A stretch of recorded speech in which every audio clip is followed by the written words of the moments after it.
The Assembly will hear an address by Her Excellency Ana Brnabić, Prime Minister of the Republic of Serbia. May I request protocol to escort Her Excellency.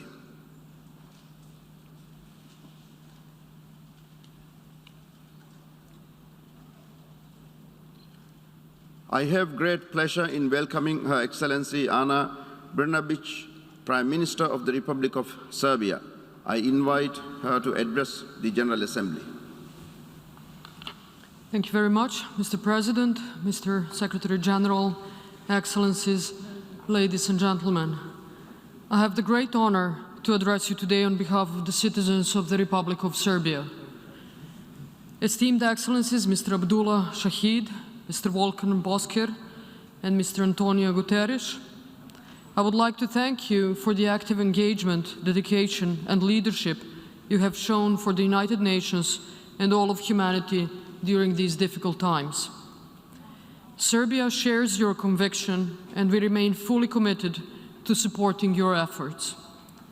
This year, we come together at a decisive moment in our history. COVID-19 has shaken our foundations to the core. At the same time, we are increasingly witnessing and experiencing the effects of climate change. And finally, we are seeing significant shifts in global partnerships and alliances, trade wars between traditional partners and allies, protectionism instead of openness and free market policies, and overall uncertainty at an unprecedented scale.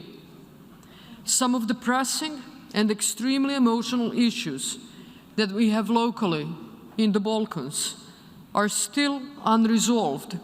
And while we are trying, and Serbia is especially dedicated to this, to change the future by working together and creating alliances through initiatives such as the Berlin Process and Open Balkans Initiative, others are trying to disrupt these processes, and instead of focusing on the future, they want to recreate the past, whatever the cost of that may be. But let me start with COVID. The COVID-19 pandemic has exposed critical weaknesses in the architecture of global governance. It has threatened to erase the progress many nations have achieved in recent years. It has placed nations at the junction between isolation and collaboration, between panic and hope, between chaos and order. The pandemic questioned some of the basic tenets of the open and cooperative international order. Global exchanges, international communication, and cross-border trade have all seen a vast decrease. Curfews, restrictions on freedom, and lockdowns of entire societies have created uncertainty in many segments of the individual lives of our citizens, and for that matter, our own individual perception of what freedom in today's world even means.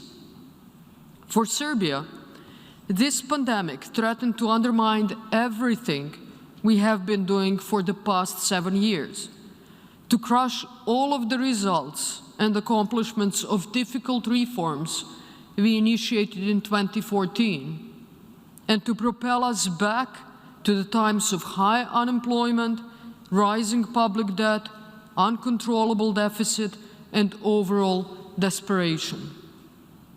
Much as in any other country, COVID-19 has tested our nation's resiliency. And this time, unlike during the global financial crisis, which was still much more limited in scope and incomparable in consequences to the COVID-19 pandemic, this time Serbia stood strong. The reforms we undertook in the pre-COVID times made us more resilient than ever.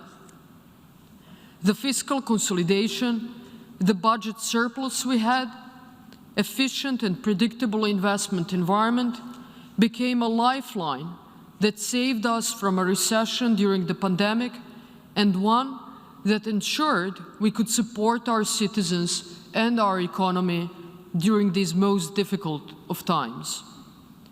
Despite the effects of the crisis, Serbia has managed to preserve financial and economic stability. In 2020, we recorded a decline in GDP of only 0.9%, one of the best results in Europe. Our public debt remained below 60% of our GDP.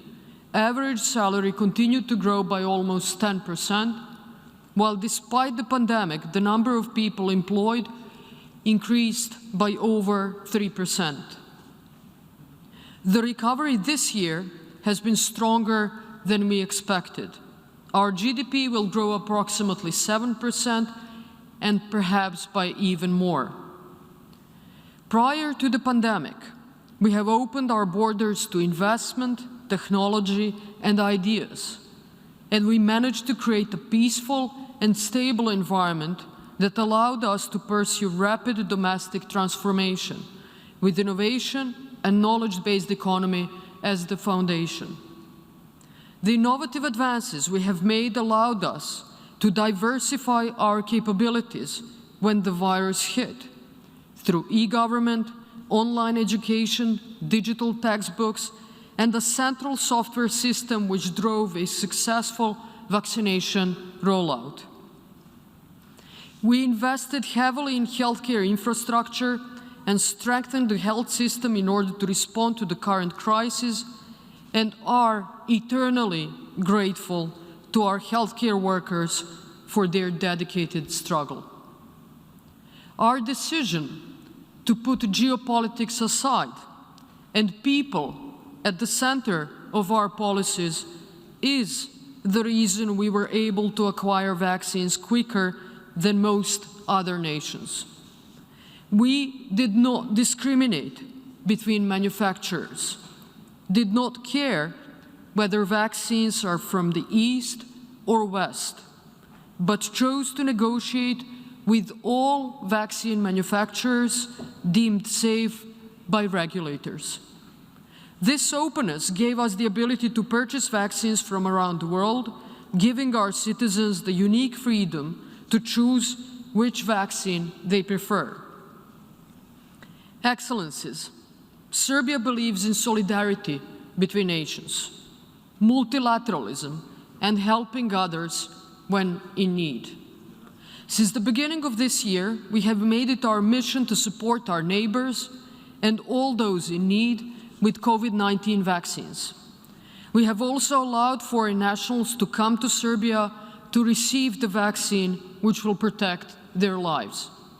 In total, Serbia has donated or allocated over 1 million doses of vaccines, 230,000 doses for the region, 300,000 doses for foreign nationals who came to Serbia to get vaccinated, and an additional 570,000 doses for countries of Africa and Asia.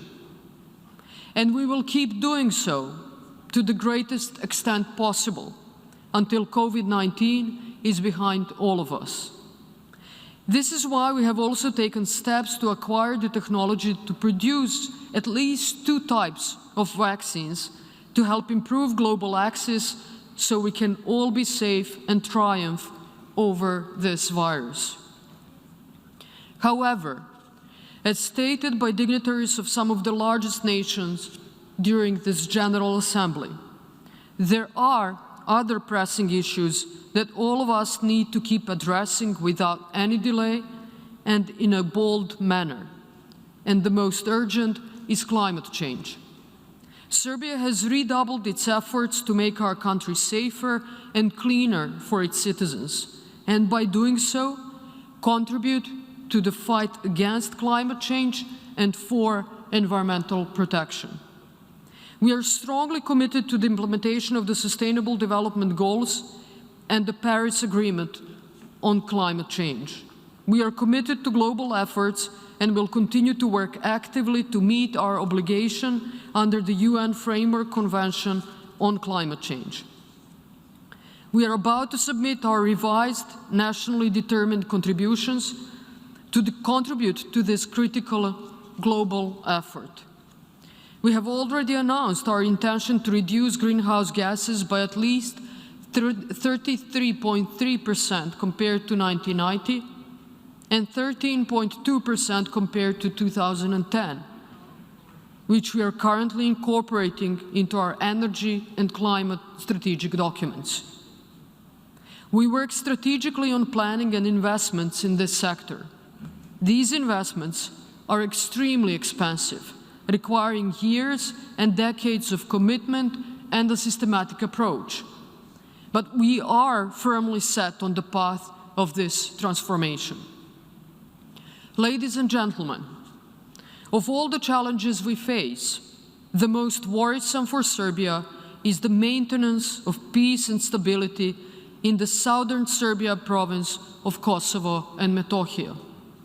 For more than 2 decades, we have been constantly drawing international attention to the problems that the non-Albanian population is facing in Kosovo and Metohija. Physical safety and respect for and protection of human rights, and especially of minority communities, are far from satisfactory. We are now witnessing a constant increase in the number of attacks targeting Serbs, their property, and religious heritage in Kosovo and Metohija. To illustrate, there were 55 such incidents in 2014, 62 in 2016, 71 in 2020, and 100 since the beginning of this year. The total number of attacks in 2020 was already surpassed by June of this year. According to the United Nations, Kosovo and Metohija is still the territory with the least number of returnees, internally displaced Serbs, of all post-conflict areas in the entire world. I will give you just a few examples to depict what the lives of Serbs in Kosovo and Metohija look like today. On the 11th of May, the house of Radoje Pumpalović, 81-year-old returnee to Kosovo in the village of Dubrava in the Istok municipality, was attacked. This was the 5th attack on him in the same year. And again, I emphasize, he's 81 years old. Since June 2021, multiple attacks were carried out against Dragica Gašić, a 59-year-old woman, the first Serb returnee to Đakovica, 22 years after the end of the conflict. Attacks include stoning of her apartment, banning her from shopping for food in the local store, and petitions by civil society organizations demanding her eviction from the city. On the 2nd of July, in the village of Gojbulja, near Vučitrn, a group of Albanians attacked 13-year-old Nikola Perić. The attack occurred when he was returning home from the school playground with 3 friends. Attacks on Serbian medieval churches, monasteries, and monuments in Kosovo and Metohija make them some of the most endangered cultural heritage sites in Europe. The monastery Visoki Dečani was recently listed by Europa Nostra as one of the 7 most endangered heritage sites in Europe in 2021. The advisory panel of Europa Nostra noted that Dečani is the only monument in Europe under robust military protection for a continuous period of 20 years, although it constitutes a monument of ultimate historical and cultural importance for Europe and the world. This spiral of violence occurring in Kosovo and Metohija culminated at the beginning of this week. On the pretext of enforcing new license plate rules, Pristina dispatched heavily armed special units to the north of province. This is yet another brutal violation of the Brussels Agreement, and this irrational show of force has ignited a major crisis. It disrupted the supply of food and medication to Serb communities in the north of the province. Local Serbs, who peacefully gathered to protest this measure, were met with tear gas and police brutality, thus seriously threatening local and regional stability. But despite all of the challenges and daily provocations, Serbia remains strongly committed to finding a compromise-based solution that will ensure lasting peace and stability. Dialogue and the implementation of the agreements reached are the only proper way to resolve all open issues. However, almost 9 years after reaching the Brussels Agreement, as the first agreement on normalization between Belgrade and Pristina, the establishment of the Community of Serb Municipalities, the very backbone of this agreement, has not yet even begun. And I would like to appeal, once again, to the international community, and especially to the European Union, as the guarantor of the Brussels Agreement, to firmly insist that the provisional institutions of self-government in Pristina start implementing all of the agreements reached. The Republic of Serbia, by defending its sovereignty and territorial integrity, at the same time defends international law, the UN Charter, the legally binding UN Security Council Resolution 1244, and the supreme authority of the Security Council when it comes to the preservation of international peace and stability. We attach special importance to the activity of the UN mission in Kosovo and Metohija and expect it to continue to implement its mandate in the province in accordance with this resolution. Dear friends, our generation shares the common destiny of the modern world, which is becoming increasingly complex in terms of geopolitics, technology, health, and climate.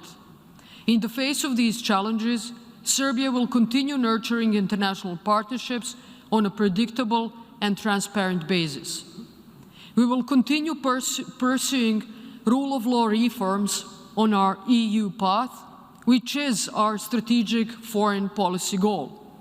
We see this as inseparable from achieving sustainable peace, stability, and prosperity. We will host, together with the Republic of Azerbaijan, as the current chair of the non-aligned movement, a commemorative high-level event marking the 60th anniversary of the non-aligned movement conference, which was held in Belgrade in 1961. And we are very much looking forward to hosting our friends from all parts of the world in Belgrade in October this year. We will further enhance cooperation across the Balkans through the Open Balkans Initiative and Berlin process, by opening borders, harmonizing differences, and further integrating our region. And in conclusion, over the past 7 years, Serbia has been transformed. We sparked an economic revival, created opportunities for young people, cultivated a tech boom, and improved Serbia's position abroad. The progress we have made has allowed Serbia to better face and survive the pandemic. The world now faces a turning point. The recovery from COVID-19 and sustainable reconstruction will not proceed if issues, new and old, are not handled by joint forces and collaborative international actions. This pandemic taught us one important lesson. Unless all of us are safe, no one is safe. So we can either win together, or all of us, regardless of how rich or poor, large or small, from Europe, Asia, Africa, America, or Australia, or fail together. If anything, the COVID-19 pandemic, as well as the issue of climate change, should have taught us to stand together. Thank you very much.